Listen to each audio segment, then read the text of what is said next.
So good to see everybody again. I'm back with you. This is Aryeh Eisenberg from Edu-Together, and we welcome you to this episode of our video podcast series. We have the privilege today of talking with Dr. Julie Fine. Dr. Fine is originally from the New Jersey area, but now lives in an amazing country called Israel. Dr. Fine lives with her family in a city called Modi'in, which is right between Jerusalem and Tel Aviv. Today, she works with the ultra-Orthodox community as an educational psychologist. She is the main point person for teachers, parents, and the families to make sure that any student in crisis or any family in crisis has the right resources to go to and is taken care of.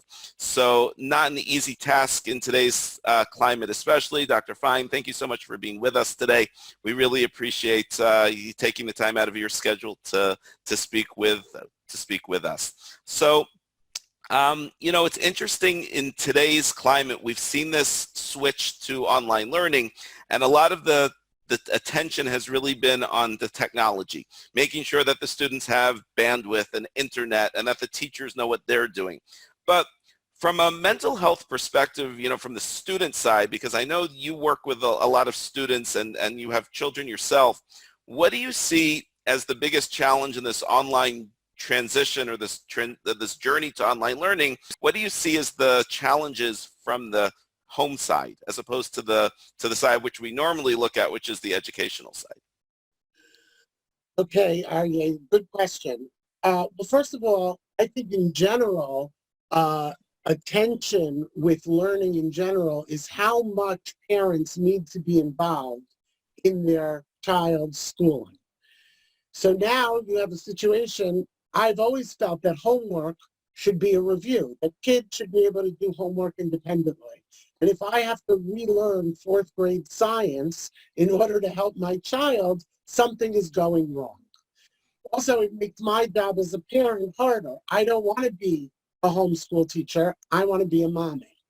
So now we've just upped the ante, right? We have to make sure our kids are on Zoom. We have to make sure that they're following what's going on. The attention span on Zoom is much less, and we're dealing with an already stressed situation in which everybody is home. Parents are asked to work from home, but also monitor their kids' schooling. I think it's really important that the education that's happening online needs to be things that the kids could do on their own. These parents are feeling very stressed, juggling their own work schedule, now being almost full-time homeschoolers. And let's talk about the practical and concrete things. There's so much more cooking and cleaning and laundry to do because everyone's home, breakfast, lunch, and dinner. So. Well, I think my wife would probably agree with you on that side. That's so true what you talk about. I can see it with my own children that we are definitely playing a much more central role in the educational process because, like you said, they're home during the day, they're on Zoom, and it's not just about making sure they get to class. We're the ones who they're coming to with the questions, with the issues. Any tips for parents? We can say from the educational side that teachers and schools should be more cognizant of this and should be careful, like you said, not to expect too much from the parents. But if that doesn't happen, any tips that you can offer to the parents of how to handle these stressful, difficult situations that might be coming up more than once in a while? Well, I think it's important for parents to be in contact and communication with their kids' teachers and be very clear on what their child can and can't do. Also be very clear on the teacher's expectation and to work together as a team, parent, child, teacher. The other thing is, and this is in real life, before Corona, I always tell parents they can't sacrifice their relationship with their children on the altar of education.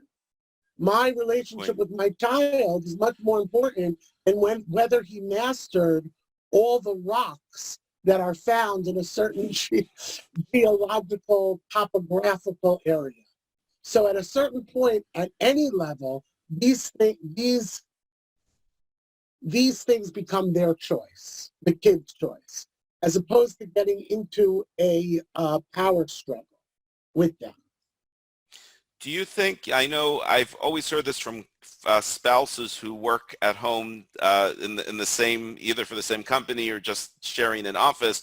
Do you think it's worth setting boundaries or setting schedules within the home? So there are certain hours that are school times and there are certain hours that those subjects aren't discussed, or do you think that it's just a question of making sure that there's an even balance as you go along?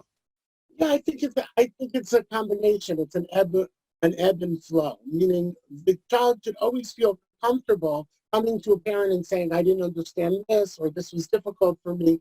The lines of communication always have to be open. But yeah, there should be certain times. You shouldn't get to a point in which there's so many things to nag children about these days, right? More than usual. So, you know, you have to limit how often you say, did you do your Zoom homework? Did you do this? Did you do that? And that might be a communication that parents want to have with the teachers, saying we're really appreciative of all the work you're putting in to creating an educational environment, even during the times of Corona. Just know I'm not going to sacrifice the homeostasis of my family to make sure that my kid dots every I and crosses every T. No, that makes a lot of sense. You know, one of the things we've been hearing from the school side that I know a lot of the schools we are working with have been still struggling with is finding that right balance. A lot of schools started this online process, this transition period, by trying to just bring their entire school day over to the Zoom environment. And as I see you're shaking your head, and yeah, that's exactly the reaction that they've had, where everybody has felt very overwhelmed. It really, and schools are now seeing that they have to alter the expectations, not necessarily lower them, but this is a different type of learning environment. How can we as parents help our kids maintain a level-headedness or a an environment that is not too stressful? Obviously, we want some stress is maybe okay, but you know, for any student. But you know, there have been a lot of stories about students who have just become completely overwhelmed with the workload, with the new technology, with all the changes that are taking place. How would you? Any tips for how we can deal with those situations as parents? Well, I think, not to sound cliche, but I think the mantra of you just need to do the best you can is really relevant in today's time.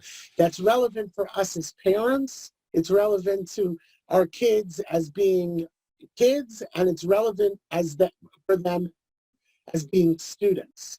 They can only do the best that they can. And some of them are going to have to choose. Like, okay, there are things that have a progression, right? You can't miss too much math. So maybe focus on math, because when you get back, if you're missing too much of it, you're going to be behind. But if you miss an English assignment or a story that's not building on each other, or a science unit, maybe that's okay. You have to prioritize. And one can only do the best that they can. No, I think that's a really good point. I think, you know, prioritizing work is something I know with my kids who are in middle school and high school now is something we've been working with them to do really since the beginning of their schooling. And sometimes them being at home now without the constant support of their classroom teachers, you know, like you said before, it really does become our responsibilities as parents. That definitely shifts. So And it's that's important. a good point. Sorry, it's important for the schools to also prioritize. I'll give you an example of my own child. He's in 11th grade, and in Israel, they have matriculation exams in 11th and 12th grade. One of those exams was totally taken out of the syllabus because the school and the state realized that it's impossible to prepare for that exam without being in class. So 11th grade 2020 doesn't have one of their largest exams. And I thought that was a Wow. great decision. That's interesting. Now, I know in the States we've seen similar things with AP exams that have been cut or who's some of the formats have been changed, but it's great. It seems like that's happening globally, which is great. At least we can say that it means the schools are seeing the need to make those types of changes. So that's great to see. I want to switch gears for a little bit, if you don't mind, Julie. One of the things I know as a parent, before this whole world of online learning started, we would limit our kids' screen time every day.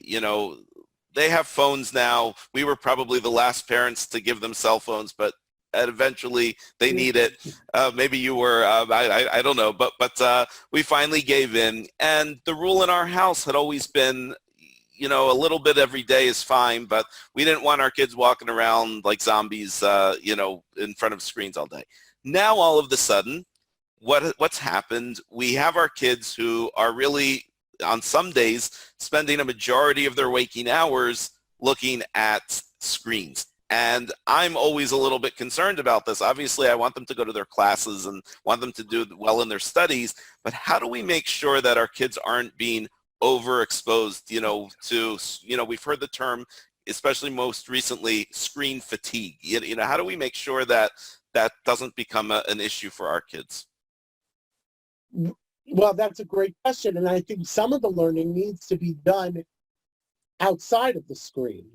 Meaning, I've been trying to get some of my kids to exercise every day.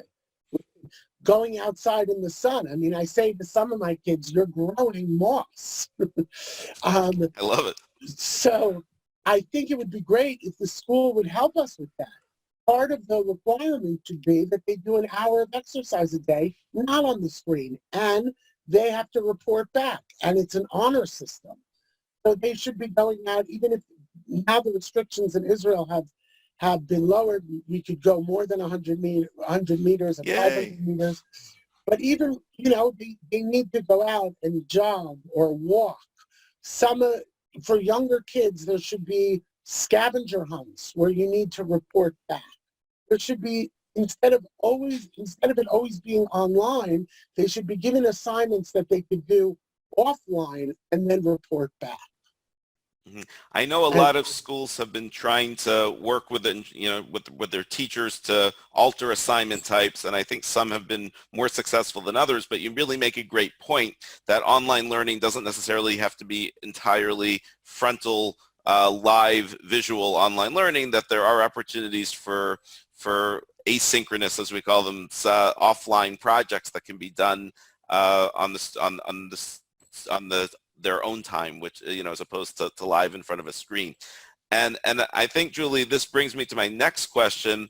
One of the things that's so important in the school day when our kids are out of our houses and at their schools is that piece of education that I've always said, even as an online educator, you can't replicate in a Zoom classroom. And that's the socialization. It's the recess. It's that lunchtime. It's just the seeing your friends and getting together. And I know for my kids, and I'm sure for yours as well, that's been a big loss. Yes, they might see their friends on a Zoom class, but it certainly is not the same as sitting down with them in the lunchroom or playing basketball during recess. Any tips or any advice that you can give to make sure that our kids don't feel isolated, to make sure that they're not feeling like they're in this cocoon almost? Okay, well, this is an area in which I like to talk about the silver lining of things. Corona has done some very good things in that area in which it has leveled the playing field. So now all kids are not socializing, right? You have kids who are more social and kids who are less social, and now you've leveled the playing field, which in some cases, the kids who are a little less social, they can take a breath now and say, we're all in the same boat. What I've encouraged the principals and the teachers in my schools to do is to review the class list and see if there are kids who are more socially vulnerable and get a few kids from that class. It doesn't have to be the most popular kid. It doesn't have to be the queen bee. It has to be the kid with the biggest heart. and talk to those kids privately and say, you know what? Your assignment is to check in with A, B, and C twice a week. Wow. And Interesting. then you have a situation in which kids who have never spoken to each other before are now speaking. So and you create socialization. The kid who was never invited to go for pizza is now being called by another kid. And hopefully after Corona, they'll be invited to go for pizza. So it's really important for teachers to have their finger on the pulse of kids who are socially vulnerable and have the classmates create a situation in which everyone feels welcome. That's such an interesting idea. I really like that. I saw something similar in an adult working environment, in an office where they set up like a phone tree just to make sure that people stayed connected. But the way you're describing it, it could really work at the student or the kid level as well, and I think that's a really good idea. As I was saying, it's interesting to see. I think you bring up a good point. Maybe with kids interacting with kids that they might not otherwise be friends with or have a relationship with at school. I've actually seen that with my own kids. We have another family that lives next door, and their son and my son are in the same grade, and the grade is huge at their school. We're talking like hundreds of kids, and they just don't usually interact. But being next door to each other, they can actually like lean over the fences of the backyards, and they can actually get together, and they've actually their friendship has grown. So I think it's interesting, and with the kids, I really like that approach of doing like a phone tree or some kind of check-in on online, and I think that's really a great idea. And like you said, hopefully when this is all over, it could lead to some new connections and some new socialization options. So I think that's a really great suggestion. Anything, going back for a second to the parents, you mentioned the new stresses that the parents are under, having to help their kids, being not just the moms anymore, but also the teachers and the referees and the timekeepers and all of the other things that parents are asked to do. Anything that you can recommend from the parent perspective, just to make sure that us parents stay sane and that we don't completely disintegrate or that we don't completely explode out of frustration? Well, I think it's really important to prioritize, and the priority should be that the house is relatively as stress-free as possible, and that the kid, you always have to remember the refrain that has to continue going through one's mind is, how will my children remember this Corona era? Will they remember it as a lot of screaming and yelling and stress, or will they remember it as, yes, it was difficult. It was difficult to stay inside, and it was difficult to not see our friends, and it was difficult to learn on Zoom, but we played a lot of games, and we finally finished a Risk game, and we ate a lot of meals together, and we cooked, and we baked, and we laughed, and we spent time as a family. And I think that's very important. I think it's important to go back to family dinners as much as possible. And if it can't be dinners because of people's work schedules, then here's an opportunity to have a family lunch and to have kids cook and to do all kinds of things like MasterChef for them to compete. Everyone could make a main dish, and the parents could be the judge. But I think it's really important. I think it's important to play a lot. There's got to be a lot of play. And this is an opportunity for us to really be with our kids and be mindful of them. And that needs to be the priority. Yeah. So if I know that I'm going to get into a big issue with my child because I'm going to fight over an extra half hour on the screen or not, I'm going to say we're all doing the best we can. If they have a little bit more screen time, it's not going to kill anyone. It's not optimal, but we're going to forgive ourselves for that, keeping a schedule and keeping it fun. I think that those are great pieces of advice. At what point do you recommend to a mom or dad to maybe take a break, or is there a period? Is there a stage where it's okay for the parents to say, I need some time off, or I gotta get away from the kids? I know we never want to get away from our kids, but let's be honest, sometimes we feel a little bit stressed. Oh, for sure. Everyone has to take breaks and everyone needs some downtime and the kids need some downtime and parents have to tag team. Sometimes the dad has to get involved and sometimes the mom has to get involved and sometimes everyone's, if you feel that you're losing it, you should take a walk around the block for sure. But the interesting thing about being with kids, I see as a parent and I see as a professional, parenting is a muscle. And sometimes the more you use the muscle, the stronger it gets and the better you get at it. So while everyone needs a break sometimes the more you're with your children, the easier it becomes, ironically. You That's get good at it. That's such an interesting analogy. I love that, and I think it's so true. The more, this is really, I guess, a chance for all of us as parents to really work on our parenting skills and to become better parents along the way. And I think that's something that you said before, Julie, about the positives of Corona. I think that maybe that's definitely something we can look at as a positive. If we can walk out of this, if we can end this being better parents, being better connected to our kids, then this is something, at least something good has come from this situation. So that's very interesting. Thank you. That's a very unique way of looking at things. So I'm glad you said that. Julie, anything else that you think is important to share with parents or with our virtual community here, when it comes to just making sure that we maintain our sanity, that we maintain good relationships? Any other tips or suggestions that you can offer our viewers? Well, I think it's important that if people feel really stressed or they feel that there's something going on with their kids, it's become too much, the kids have lost the plot, they're no longer Zooming with their classmates, or they're getting up late, or they're not worried about they're not taking care of their hygiene, or there's a dip in their affect, it's important to get help.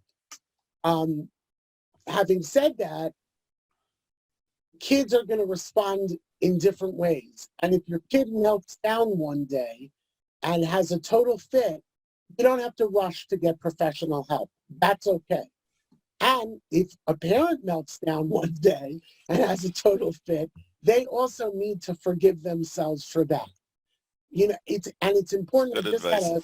a Zoom meeting with clients of mine. It's important to apologize when you respond in a way that you wouldn't have wished that you did. It's important because kids have to know that parents could also do the wrong thing, and it's excellent modeling to say, I did the wrong thing, I'm sorry, I yelled at you when I shouldn't have yelled at you, and I apologize. It's important to apologize, and it's important to forgive yourself. And it's important to understand that when you apologize, that doesn't mean that you're saying that what the child did was okay. You're saying that your reaction to that was not okay. And separating that is very important. It was very hard for me to explain why that's important. The other thing, when a parent is apologizing, is one cannot say to a child, you made me scream, because everyone, including the child, has to take responsibility for their own actions. Yes, the 50th time that my kid doesn't wash off a dish after telling him 50 times is going to frustrate me. And that's wrong on his part. But he didn't make me scream. Good point. It's interesting. So Interesting to look at it like that. there's no causality. I have to be responsible for my reactions, and the child has to be responsible for their reactions. And if I mess up, I am going to apologize. And I'm going to teach you that it's okay to apologize. and it's okay to forgive, and it's okay to forgive myself, and it's okay to forgive you. And Wow. one more thing, Arya, if that's okay. Yeah, please. Kids deserve and have the right to expect a safe environment at all times, physically, emotionally, and spiritually. And if I create a situation that feels unsafe, then I have to rectify that. And it doesn't mean, we're calling social services. It just means that I need to keep my reactions in check. And if I feel that I'm reacting in a certain way over and over again, then I could go and seek professional help. But everyone is allowed to lose the plot. Wow. And that's it. Some really great advice. Dr. Julie Fine, we want to thank you so much for being with us during this edition of our podcast. On the Edu-Together website, we're going to put up some helpful links and helpful resources for parents and students for dealing with some of those difficult situations that we talked about today. And if anybody has any questions that they'd like to send to Dr. Fine, we'll put up our email address. You can send them to Edu-Together, and we'll be happy to forward them along to Dr. Fine. Again, I want to thank Dr. Julie Fine for being with us today, and we really wish everybody continued success in your online journeys, both academically as well as emotionally and personally. So, Dr. Fine, thank you so much. It was really a pleasure speaking with you today. Thank you so much, Arya, for including me. This was fun. Great. So nice having you. Have a great day. You too.